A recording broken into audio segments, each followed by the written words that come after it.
We are here at the Santa Barbara International Film Festival speaking with Daisy Bishop. Nice to meet you, Daisy. What brings you out to the festival? Lost Transmissions, which was the film I was in, directed by Katherine O'Brien and starring Simon Pegg.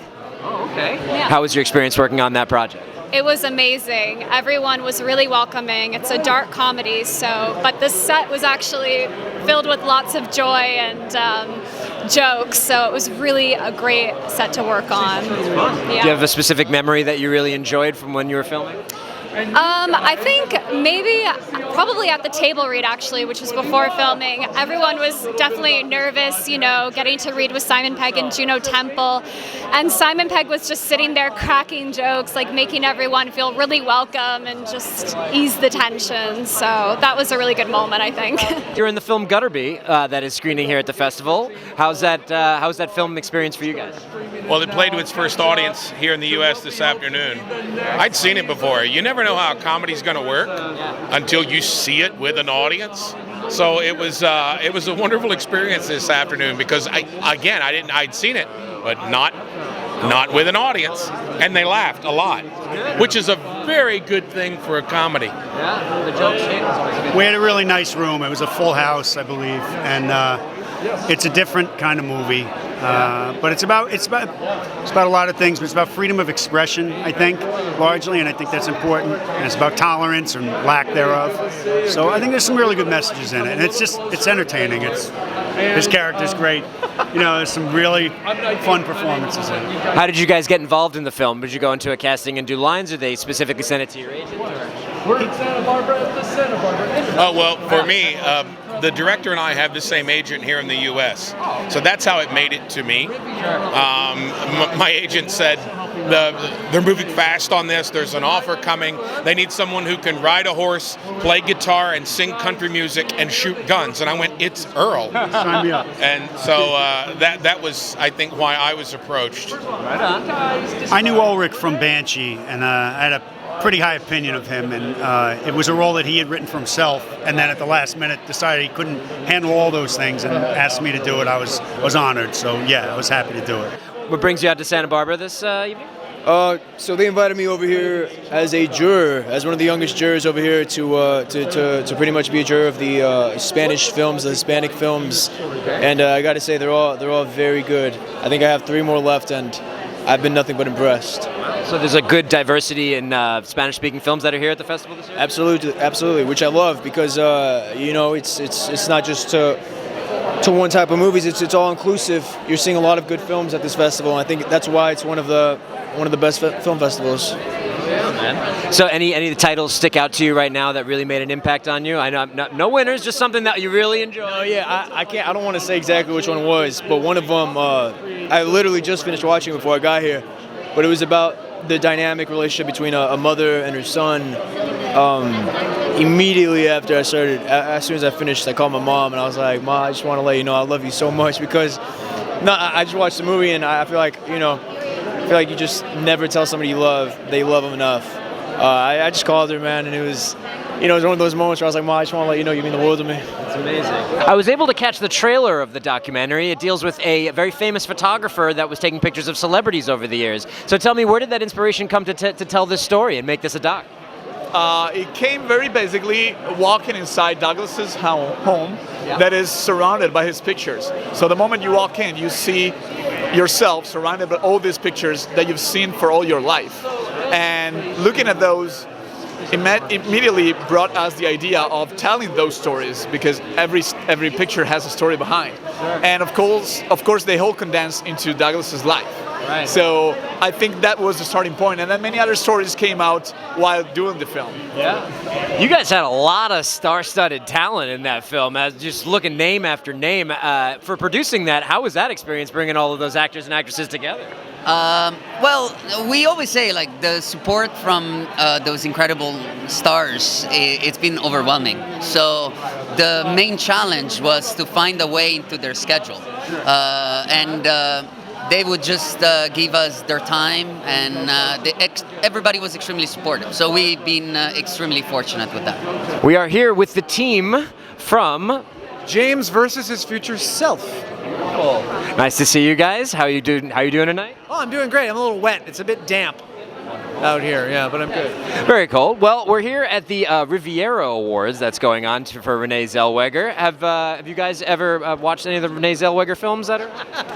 I've seen probably most of them. Yeah, I just watched Judy on the flight over here, and she's terrific. Newsflash, she's very good. Can you tell us the plot of that movie? It's a story of an actress named Judy Garland. Sorry, How is that possible? That movie wasn't on the plane or available. iTunes. It is iTunes. available. Yeah, I bought it on iTunes legally. Can't blast him for being pirated. Yeah, what a dick. Well, let's shift over towards your film, since you guys have a film here in the festival. Tell us a little about your film, with you, Daniel, playing the lead role. Sure, I'll take that. There it is. I got plenty of wire.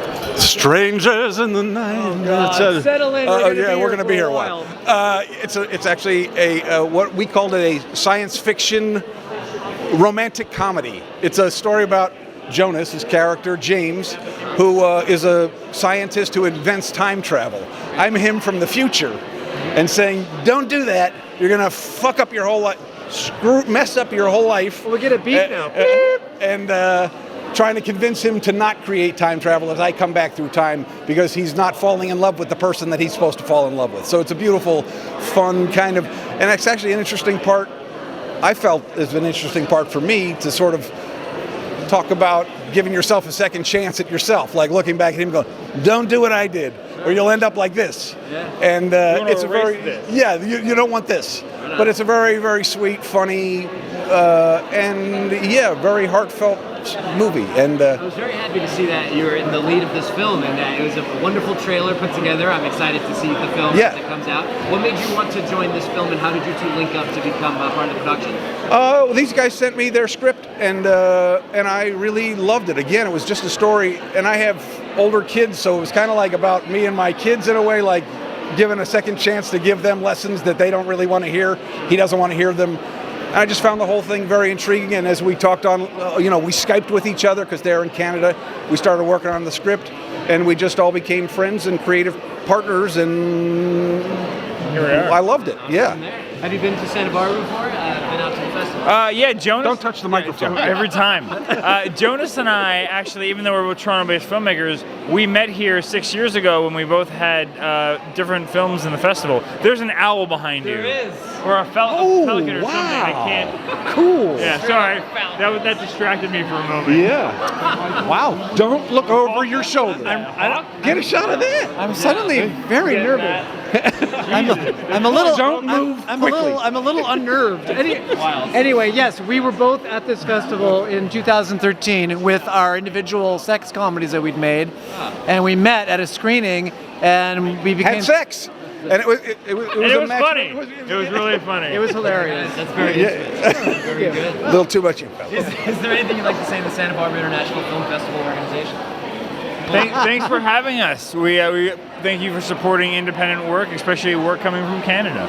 Yeah, thank you. This is the second movie for both of us to have our U.S. premiere at this festival, and I have to say, I've been to many U.S. festivals, including the big ones. Something special about this one: the audiences are incredibly loyal and smart. These artist tributes have been incredible. I got to see Daniel Day-Lewis do a one-on-one 6 years ago, and it was very informative for an actor. I love this festival. Thanks for having us. Thank you. And I love it too, because they have free cheese. Well, speaking with Vjosa, Berisha, producer of The Flying Circus. Well, welcome. You were just telling me before you're from Kosovo, so you flew into the States for the screening? Yes, of course, and unfortunately the director couldn't come in time because he couldn't get the visa for US in time.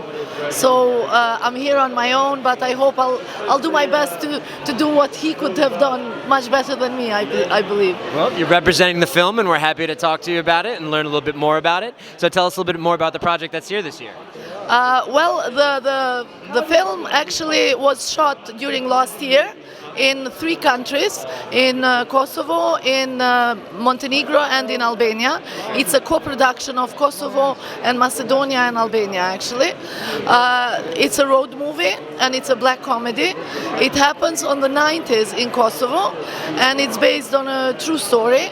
A group of actors are invited on a theater festival, and it's very dangerous. borders. During that time in Balkan, there were wars all over.